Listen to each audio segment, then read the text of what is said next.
জয় হিন্দ সকলোকে জানব্য চেনেলত স্বাগতম জনাইছো। এই ভিডিঅ'টিত বিজ্ঞানৰ 10টা MCQ সলভ আৰু বিস্তৃত আলোচনা কৰা হ'ব, যি তোমালোকৰ আগন্তুক HSLC এক্সামৰ বাবে সহায়ক হ'ব। 1 নম্বৰ প্ৰশ্নটো বিদ্যুৎ প্ৰবাহৰ SI একক কি? বিদ্যুৎ প্ৰবাহৰ SI একক কি হ'ব? ভোল্ট নহয়, ওম নহয়, কুলম নহয়, ডি অপশন ডি এম্পিয়াৰ। বিদ্যুৎ প্ৰবাহৰ SI একক হ'ল এম্পিয়াৰ। 2 নম্বৰ প্ৰশ্নত কি দিছে? পৰিবাহীৰ মাজেৰে 2 মিনিটত 5 এম্পিয়াৰ প্ৰবাহ চালিত হয়। পৰিবাহীডালৰ মাজেৰে প্ৰবাহিত হোৱা আধান হ'ল। যদি কোনো পৰিবাহীৰ মাজেৰে 2 মিনিটত 5 এম্পিয়াৰ প্ৰবাহ চালিত হয়, তেতিয়াহ'লে পৰিবাহীডালৰ মাজেৰে প্ৰবাহিত হোৱা আধানৰ মান কি হ'ব? আমি জানো যে I equal to Q by T. ইয়াত I হ'ল বিদ্যুৎ প্ৰবাহ, Q হ'ল আধানৰ পৰিমাণ আৰু T হ'ল সময়। এতেকে আমাৰ Q হ'ব আধান equal to I into T. I ৰ মান হ'ল 5 এম্পিয়াৰ into T ৰ মান হ'ল 2 মিনিট। 2 মিনিটত কিমান ছেকেণ্ড হ'ব? 2 মিনিটত তাৰ লগত 60 পূৰণ কৰি দিলে ই ছেকেণ্ডলৈ ৰূপান্তৰিত হৈ যাব। গতিকে ইয়াত আমি যদি এতিয়া পূৰণ কৰোঁ, কি হ'ব? 5 into 2 into 60 আমি পাম 600 আৰু আধানৰ SI একক হ'ল কুলম। এতেকে আমাৰ শুদ্ধ উত্তৰটো হ'ল অপশন এ 600 কুলম। 3 নম্বৰ প্ৰশ্ন, ওমৰ সূত্ৰৰ বাবে তলৰ কোনটো শুদ্ধ? আমি ওমৰ সূত্ৰৰ পৰা কি পাইছো? V equal to IR বা I equal to V by R বা R equal to V by I। গতিকে আমাৰ কোনটো শুদ্ধ হ'ব? অপশন এ শুদ্ধ নহয়, অপশন বি কি দিছে? V equal to IR। গতিকে অপশন বি আমাৰ শুদ্ধ। 4 নম্বৰ, যদি কোনো পৰিবাহীৰ ৰোধ দুগুণ কৰা হয়, তেন্তে একে বিভৱ ভেদৰ বাবে বিদ্যুৎ প্ৰবাহৰ মান কি হ'ব? যদি কোনো পৰিবাহীৰ ৰোধৰ মান দুগুণ কৰা হয়, ৰোধ কি আছিলে? ৰোধ আছিলে আধানৰ গতিক বাধা দিয়া পদাৰ্থ এটাৰ ধৰ্ম। যদি বাধা দুগুণ কৰা হয়, তেতিয়াহ'লে প্ৰবাহৰ মান কি হ'ব? সেইটো আমি কিহৰ পৰা উলিয়াম? আমি তাৰ কাৰণে ব্যৱহাৰ কৰিম ওমৰ সূত্ৰ। ওমৰ সূত্ৰৰ পৰা আমি কি পাইছিলোঁ? V equal to IR। এতেকে I equal to কি হ'ব? V by R। এতিয়া আমি যদি ৰোধৰ মান দুগুণ কৰোঁ, তেতিয়াহ'লে আমাৰ I অৰ্থাৎ প্ৰবাহৰ মান কি হ'ব? কেনেদৰে পৰিৱৰ্তন হ'ব? কিমান পৰিৱৰ্তন হ'ব? তাৰ কাৰণে আমি এটা উদাহৰণৰ সৈতে এইটো প্ৰশ্ন আলোচনা কৰোঁ। ধৰি লোৱা ভিৰ মান 20, আৰৰ মান 5। এতেকে ইয়াৰ মান কি হ'ব? যদি আমি কটাকটি কৰোঁ, তেতিয়া আমি পাম 4। এইবাৰ যদি আৰৰ মান দুগুণ কৰি দিওঁ, অৰ্থাৎ 5 আছিলে তাৰ ঠাইত আমি কৰি দিম 10 আৰু ভিৰ মান একেই থাকিব, তেতিয়াহ'লে ইয়াৰ মান কিমান ওলাব? প্ৰবাহৰ মান কি ওলাব? 2। এতেকে আমি কি দেখা পাইছোঁ ইয়াত? প্ৰথম অৱস্থাত প্ৰবাহৰ মান 4 আছিলে, তাৰপিছত যেতিয়া ৰোধ দুগুণ কৰা হ'ল, প্ৰবাহৰ মান 2 হ'ল, অৰ্থাৎ 4ৰ পৰা 2, অৰ্থাৎ আধা হৈ পৰিল। অৰ্থাৎ যদি আমি ৰোধৰ মান দুগুণ কৰোঁ, তেতিয়াহ'লে প্ৰবাহৰ মান কি হ'ব? আধা হ'ব। আমাৰ কোনটো অপশ্যন শুদ্ধ হ'ব? বিদ্যুৎ প্ৰবাহৰ মান আধা হ'ব। অপশ্যন এ আমাৰ শুদ্ধ উত্তৰ, বিদ্যুৎ প্ৰবাহৰ মান আধা হ'ব। 5 নম্বৰ প্ৰশ্ন, শ্ৰেণীবদ্ধভাৱে সংযুক্ত দুটা ৰোধকৰ সমতুল্য ৰোধ 10 ওম। যদি এটা ৰোধকৰ ৰোধ 4 ওম, তেন্তে আনটো ৰোধকৰ মান কিমান? শ্ৰেণীবদ্ধ সজ্জা। শ্ৰেণীবদ্ধ সজ্জা কি আছিলে? যদি দুটা ৰোধক এনেদৰে সংযোগ কৰা হয়, তেতিয়াহ'লে তাক আমি শ্ৰেণীবদ্ধ সজ্জাত সংযোজিত বুলি কওঁ। ধৰি লোৱা এইটো প্ৰথমটো আছিলে R1 ৰোধক আৰু দ্বিতীয়টো R2 ৰোধক। এতেকে এই দুটাৰ সমতুল্য ৰোধ হ'ব RS।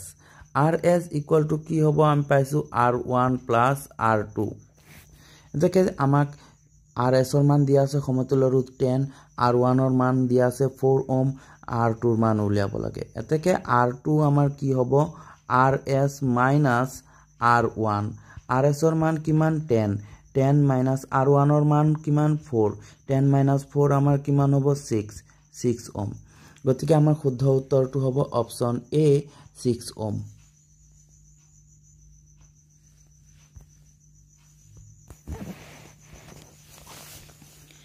6 নম্বৰ প্ৰশ্ন দিছে তলৰ কোনটো সজুলিত বিদ্যুৎ প্ৰবাহৰ তাপীয় ক্ৰিয়া ব্যৱহাৰ কৰা হয় আমি ইয়াৰ বাবে জানিব লাগিব বিদ্যুৎ প্ৰবাহৰ তাপীয় ক্ৰিয়া কি যদি কোনো পৰিবাহীৰ মাজেৰে প্ৰবাহ চালিত কৰা হয় পৰিবাহীডালত তাপ উৎপন্ন হয় আৰু এই প্ৰক্ৰিয়াকে বিদ্যুৎ প্ৰবাহৰ তাপীয় ক্ৰিয়া বুলি কোৱা হয় এতিয়া আমি কোনটো সজুলিত তাপ উৎপাদনৰ বাবে ব্যৱহাৰ কৰো কোনটো সজুলি আমি তাপ উৎপাদনৰ বাবে ব্যৱহাৰ কৰো এ নম্বৰ দিছে ফেন আমি তাপ উৎপাদনৰ কাৰণে ব্যৱহাৰ কৰো নেকি নকৰো বি নম্বৰ দিছে ৰেফ্ৰিজাৰেটৰ আমি তাপ উৎপন্নৰ কাৰণে ব্যৱহাৰ কৰো নকৰো সি নম্বৰ দিছে ইলেক্ট্ৰিক আইৰন মানে হৈছে ইস্ত্ৰি আমি কাপোৰ ইস্ত্ৰি কৰিবলৈ ব্যৱহাৰ কৰো হয় ইলেক্ট্ৰিক ইস্ত্ৰি গৰম হলেহে তেতিয়া কি হ'ব ই কাপোৰ ইস্ত্ৰি কৰিব হয়নে সো আমাৰ ডি নম্বৰ অপচনটো আমি চাই লওঁ ওয়াশিং মেচিন তো কাপোৰ ধুবলৈহে ব্যৱহাৰ কৰা হয় গতিকে আমাৰ শুদ্ধ উত্তৰ কোনটো হ'ব সি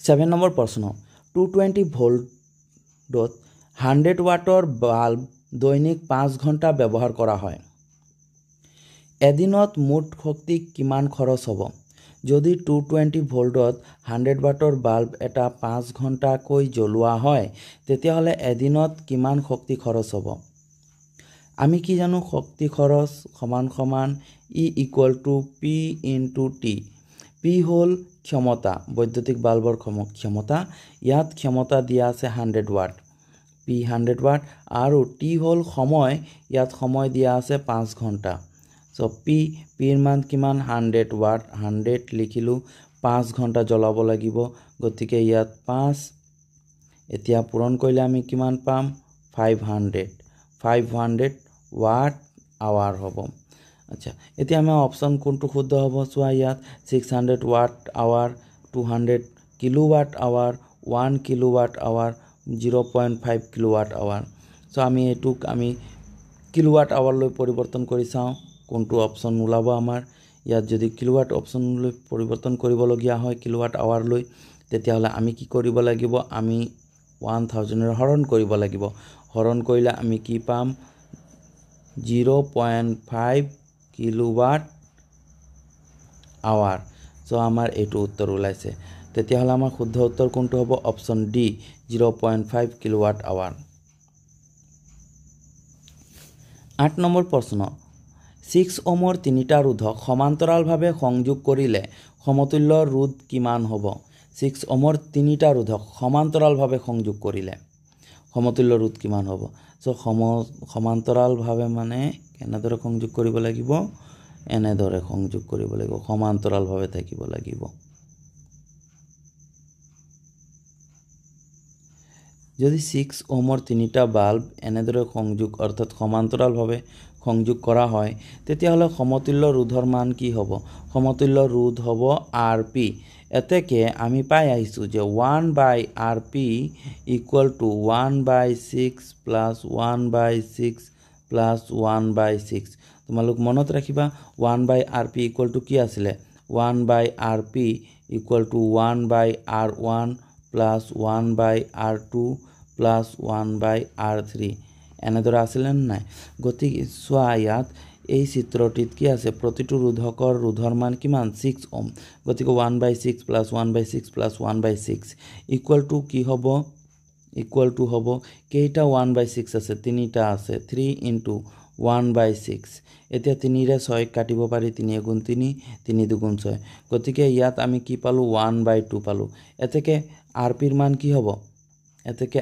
RP = হ'ব এটো উলটি যাব হয় এটো RP হলে এটো কিমান হ'ব 2 ওহম হ'ব 2 ওহম সো আমাৰ প্ৰশ্নটো কি আছিল 6 ওমৰ তিনিটা ৰোধক সমান্তৰালভাৱে সংযোগ কৰিলে সমতুল্য ৰোধ কিমান হ'ব এতেকে আমি সমতুল্য ৰোধ কিমান পালো 2 ওম পালো আমাৰ শুদ্ধ উত্তৰটো হ'ব অপচন বি 2 ওম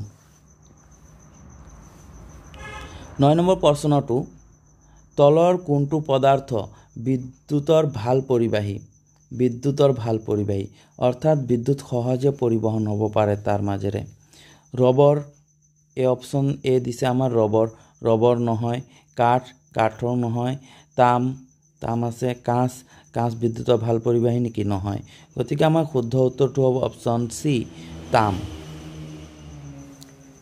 10 নম্বৰ প্ৰশ্ন তলৰ কোনটো বৰ্তনীত মুঠ সমতুল্য ৰোধ সৰ্বনিম্ন হ'ব সো আমি দুই ধৰণৰ সজ্জা পাইছিলো এটা হল শ্ৰেণীবদ্ধ সজ্জা আৰু আনটো হল সমান্তৰাল সজ্জা আমি পাই আহিছো যে শ্ৰেণীবদ্ধ সজ্জাত সমতুল্য ৰোধৰ মান সৰ্বোচ্চ হয় এতেকে সমান্তৰাল সজ্জাত কি হ'ব সমতুল্য ৰোধৰ মান সৰ্বনিম্ন হ'ব আমাৰ কোনটো অপচন চাও ইয়াত দুটা চোৱা এই অপচনটো কি দিছে দুটা ৰোধক শ্ৰেণীবদ্ধভাৱে সংযোগ কৰা হৈছে এটো শ্ৰেণীবদ্ধভাৱে আছে গতিকে এটো নহব দুটা ৰোধক সমান্তৰালভাৱে সংযোগ হৈ থকা বৰ্তনী আচ্ছা ইয়াত চোৱা সমান্তৰালভাৱে এটো হ'ব পাৰে সি নম্বৰ কি অপচনটো কি দিছে তিনিটা ৰোধক শ্ৰেণীবদ্ধভাৱে সংযোগ হৈ থকা বৰ্তনী এটো নহব ডি নম্বৰ কি দিছে তিনিটা ৰোধক সমান্তৰালভাৱে সংযোগ হৈ থকা বৰ্তনী ইয়াত আছে তিনিটা ৰোধক এতিয়া কোন ক্ষেত্ৰত দুটা ৰোধকৰ ক্ষেত্ৰত দুটা ৰোধক শ্ৰেণীবদ্ধ দুটা ৰোধক সমান্তৰালভাৱে সংযোগ হৈ আছে এই ক্ষেত্ৰত সমতুল্য ৰোধৰ মান সৰ্বনিম্ন হ'ব নে তিনিটা ৰোধক সমান্তৰালভাৱে সংযুক্ত হৈ আছে এই ক্ষেত্ৰত সমতুল্য ৰোধৰ মান সৰ্বনিম্ন হ'ব তাৰ কাৰণে আমি এটা উদাহৰণ আলোচনা কৰিম আমি উদাহৰণটো লৈছো ধৰি লোৱা তিনিটা 6 ওমৰ ৰোধক এবাৰ সমান্তৰালভাৱে সংযোগ কৰিছে আৰু দুটা 6 ওমৰ ৰোধক সমান্তৰালভাৱে সংযোগ কৰিছে কোনটো ক্ষেত্ৰত ৰোধৰ মান সৰ্বনিম্ন হ'ব 1/rp ইকুয়াল টু কি হ'ব তিনিটা ৰোধক 6 ওমৰ গতিকে 1/6 3 * 1/6 আমি কটাকটি কৰিলে কিমান পাম দুবাৰ যাব rp ইকুয়াল টু কিমান পাম 2 ওম পাইছো আমি ইয়াত তিনিটা ৰোধক ব্যৱহাৰ কৰা হৈছিল সমান্তৰাল সজ্জাত এবাৰ আমি দুটা ৰোধক ব্যৱহাৰ কৰিম 1/rp ইকুয়াল টু দুটা ৰোধক 2 * 1/6 দুটা 6 ওমৰ ৰোধক সমান্তৰালভাৱে সংযোগ কৰা আছিল গতিকে এই ক্ষেত্ৰত কি হ'ব আমি চাও ইয়াত ৰোধ কিমান ওলায় সো আমি 2 দি কাটিব পাৰি 6 কেবা যাব 3 যাব এতেকে এটো উলটি গলে কি হ'ব rp ইকুয়াল টু 3 ওম এতিয়া চাও আমি যদি যেতিয়া তিনিটা ৰোধক সমান্তৰালভাৱে সংযোগ কৰা হৈছে তেতিয়া আমি সমতুল্য ৰোধ পাইছো 2 আৰু যেতিয়া দুটা ৰোধক সমান্তৰালভাৱে সংযোগ কৰিছে তেতিয়া আমি সমতুল্য ৰোধ পাইছো 3 গতিকে আমি কি দেখা পালো যে যত তিনিটা ৰোধক সমান্তৰালভাৱে সংযোগ কৰা আছিলে তাৰ সমতুল্য ৰোধৰ মান নিম্ন গতিকে আমাৰ শুদ্ধ উত্তৰ কোনটো হ'ব অপচন ডি তিনিটা ৰোধক সমান্তৰালভাৱে সংযোগ হৈ থকা বৰ্তনী ছাত্ৰ-ছাত্ৰীসকল যদি এই ভিডিঅ'টি তোমালোকে ভাল পাইছা তেতিয়া হলে লাইক আৰু সাবস্ক্ৰাইব কৰি দিবা চেনেলটি